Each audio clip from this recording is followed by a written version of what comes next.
Bonjour à tous chers zappers, bienvenue dans le monde fantastique du cinéma, des séries télé et de la musique. L'heure du jugement a sonné, il est temps de parler de Conjuring 4, donc si ça t'intéresse, ne zappe pas.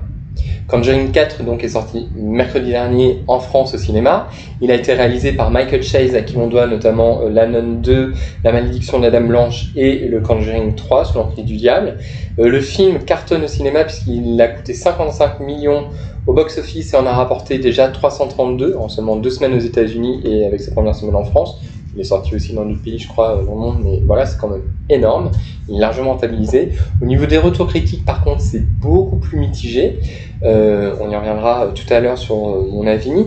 Et voilà, après moi, en ce qui concerne Conjuring, il y a pour moi réellement les films Conjuring d'un côté avec le couple Warren et les spin-offs. Donc tout ce qui va être spin-off, les 3 Annabelle, les 2 Nonnes et la Malédiction de la Dame Blanche, c'est acheté à la poubelle, c'est mauvais, ça démystifie même des personnages qui faisaient peur. Je pense notamment à la nonne, voilà, qui était un personnage effrayant dans Conjuring 2.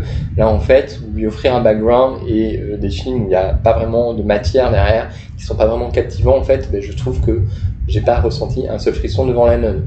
Un film qui dure, je sais pas, 1h30, 2 heures, alors qu'elle a combien dans Conjuring 2 10 minutes et elle m'a terrorisé en 10 minutes. Donc, comme quoi, c'est possible. Mais ça ne le faisait pas. Et puis Annabelle, j'en parle pas, c'est un personnage pour moi qui ne sert à rien dans la licence. Voilà, c'est vraiment le monstre du bestiaire le moins intéressant. Il y a Annabelle, et hormis Annabelle 2 qui proposait peut-être un ou deux trucs intéressants, le reste était vraiment mauvais. Donc ça, le dossier est clos. Pour ce qui est des Conjuring, les 2 premiers Conjuring sont pour moi excellents. Le 3e, sous l'emprise du diable, n'était pas forcément enfin, était en dessous en termes de qualité, parce que déjà au niveau horrifique, il proposait pas grand chose. Voilà, il n'y avait pas beaucoup de scènes marquantes. Et puis en plus de ça, il n'allait pas au bout de son propos. Ça aurait pu être intéressant d'avoir le rationnel et l'irrationnel qui s'affrontent lors d'un procès, justement, avec quelqu'un qui a tué quelqu'un parce qu'il entendait des voix par exemple dans sa tête.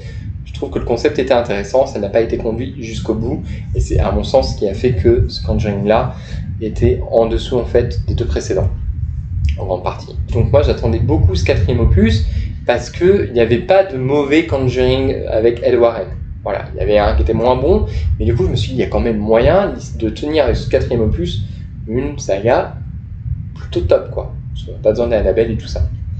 Et donc, je te dirai ce que j'en ai pensé après. Mais avant, un petit synopsis. Donc, on est en 1964 lorsque le film commence. Lorraine est enceinte, voilà, elle attend son enfant avec Ed. Elle touche un miroir et là, en fait, le miroir, en fait, il y a un possédé et en fait, ça lui provoque sa grossesse. Elle arrive à l'hôpital, ils accouchent et leur enfant, en fait, est mort-né. Judy, et elle va être sauvée in extremis. Et en 1986, bref, il y a la famille Smurl qui arrive, ce miroir arrive dans leur domicile, et du coup, des événements étranges vont s'y produire. Voilà, je ne t'en dis pas plus, je vais pas te spoiler plus, voilà, et lorsque je parlerai de scènes dans le film qui m'ont pas plu, j'essaierai de donner le moins d'informations possible pour pas spoiler le truc. Donc, qu'ai-je pensé du film ? Pour moi, l'heure du jugement dernier, c'était plutôt délivrez-nous de cette séance, c'était juste horrible. Le film dure 2 heures. Et voilà, en fait, je ne savais pas qui avait réalisé le film, je ne me suis pas intéressé à ça. Pour moi, il y avait marqué Conjuring. Voilà, je savais que c'était Ed et Lorraine, j'y vais. Je ne savais pas qu'aux commandes, c'était celui qui avait fait La Nonne 2, La Malédiction de la Dame Blanche, ou Conjuring 3. Bon, en gros, des films qui sont pas bons, quoi. Enfin, La Nonne 2, je l'ai pas vu. En tout cas, un 2 sur 3 qui était pas... Voilà, Conjuring 3 était pas fou non plus. On sentait que ça allait pas au bout du concept, donc ça annonçait pas forcément grand chose de bon. Et là, en fait, dans ce Conjuring 4, on a exactement les mêmes problèmes que j'ai envie de dire dans le 3. En fait, il n'y a pas d'idée. Alors, que ce soit en termes d'écriture, tout ce qui va toucher les Warren, en fait, il n'y a pas d'impact, on sent Ed plutôt fatigué, Lorraine en fait s'est aussi retirée du monde où il chasse ses esprits, en fait il refuse de faire ça, parce que Lorraine sait que Ed est fragile, tout ça, donc ça fait des années en fait qu'ils n'ont pas exercé, et ils veulent pas s'occuper en fait des cas difficiles comme ils ont pu faire par le passé. Et donc du coup, il y a toute la relation avec leur fille qui s'installe, mais en fait, quand on regarde le film, on a plus l'impression qu'on est là pour passer le flambeau, c'est-à-dire clore l'épisode Ed et Lorraine, et puis transmettre à Judy et son mari, je sais plus comment il s'appelle, là, l'ancien flic. Voilà, parce qu'il faut savoir qu'il y a une série spin-off qui va arriver autour de Conjuring, donc je pense qu'à mon avis, je ne serais pas surpris de retrouver les deux acteurs, celle qui joue Julie et puis son mari, dans la série. Voilà, on verra, mais à mon avis, pas sans grand chose. Et donc du coup, le film, en termes de scénario, ne propose rien au niveau des développements des personnages. Il n'y a pas de prise de risque, il n'y a pas de mise en tension, il n'y a rien du tout. Et à l'écran, c'est la même chose, c'est le vide.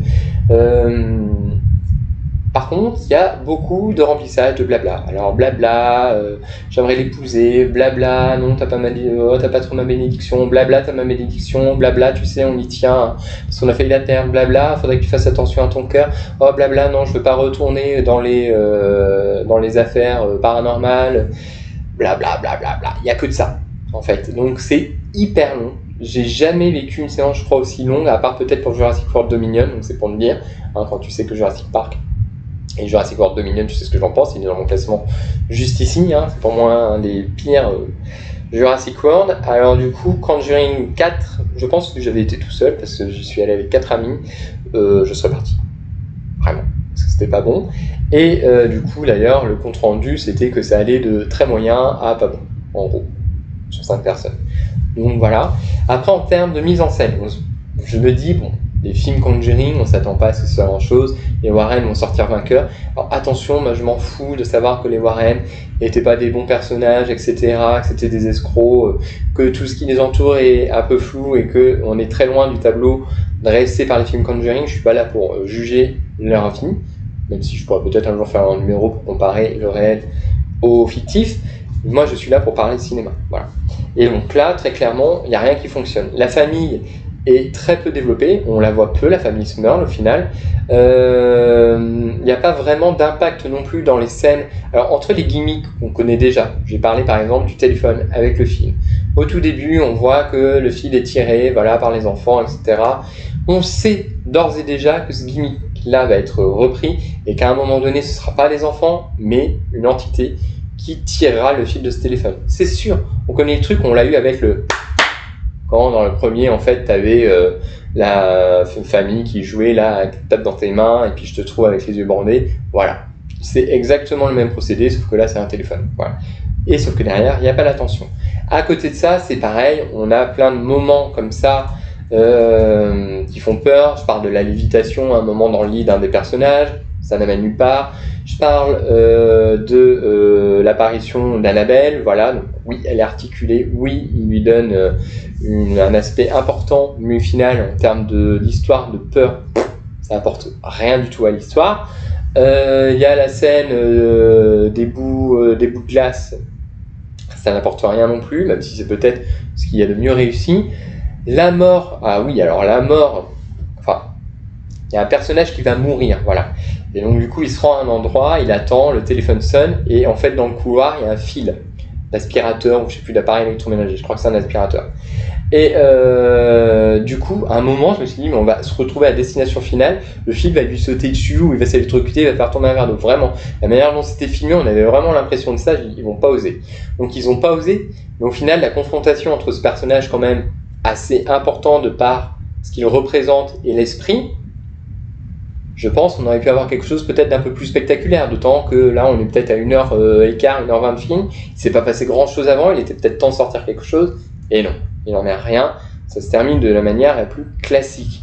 Et en fait, quand on a ces petites scènes là, le personnage qui lévite, les boules de miroir, la tension avec ce personnage là qui entend un coup de fil alors qu'il attend quelqu'un d'autre, et du coup il se retrouve face seul à l'entité et tout ça, on a un petit peu de tension, et pouf, après, clac, rideau fondu, on passe à une autre scène, et tout s'évacue.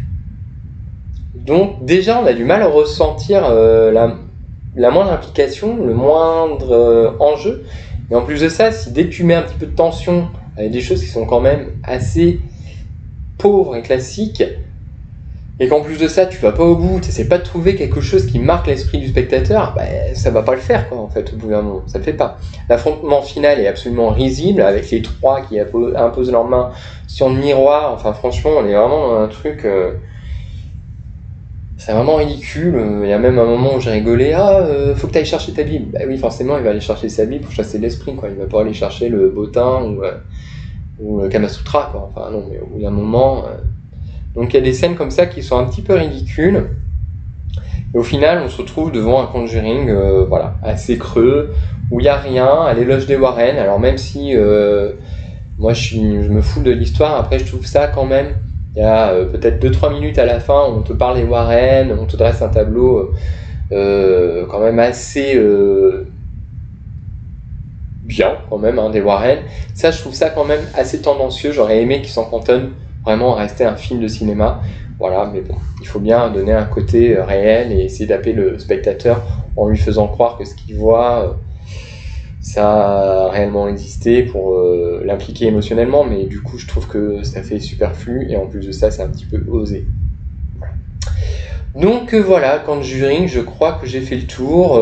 Oui, ça sert à rien de faire revenir Annabelle, ça sert à rien de refaire venir un des personnages de Conjuring 1, ça sert à rien de faire une référence à Shining si derrière en fait t'as rien, en fait, si tu proposes rien en termes d'horreur, si tout est paresseux, si tu coupes, si tu crées pas le temps de mettre une tension, si tu crées pas le temps de proposer des enjeux autour des personnages, je sais pas, il aurait pu réellement se passer quelque chose, on n'aurait peut-être pas été obligé de s'en suivre à la lettre.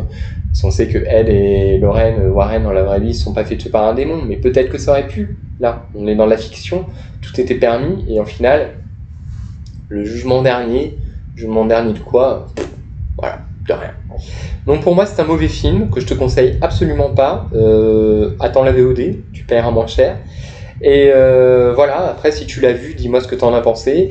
N'hésite pas à liker, commenter, partager cette vidéo. Et puis je crois que oui, j'ai fait le tour du film. Il n'y a rien, hein, non, vraiment. Oui, et puis même le démon avec la hache et tout ça, enfin là il y a 3 démons, apparemment 3 entités. Tu te dis, il y a quand même bien un qui va être effrayant, mais non, il n'y a rien d'effrayant quoi. Donc, alors que par exemple dans la nonne, enfin dans le Conjuring 2, entre la nonne et l'homme tordu, les deux étaient quand même bien flippants quoi. Donc voilà, y a pas, ça sert à rien d'en mettre 3 si déjà tu sais pas en gérer un quoi. Un aurait peut-être été suffisant en fait. Donc bon, ça craint le pire pour la série Conjuring, je sais pas trop si je serai partant, mais bon, ce sera sur HBO, j'ai déjà l'abonnement, je regarderai peut-être 1 ou 2 épisodes quand ça arrivera, mais il va vraiment falloir que ce soit qualitatif, et je pense surtout que là, on arrive à la fin d'une saga où on n'a plus rien à raconter quoi, où il n'y a plus de prise de risque, où on n'a plus rien non plus à proposer en termes de gimmick, voilà, c'est tellement codifié que je pense que maintenant on s'attend à peu près à tout, et qu'il n'y a rien qui nous surprend en fait, voilà. Donc, je te dis à très bientôt pour une prochaine vidéo Zap, et prends soin de toi. Bye.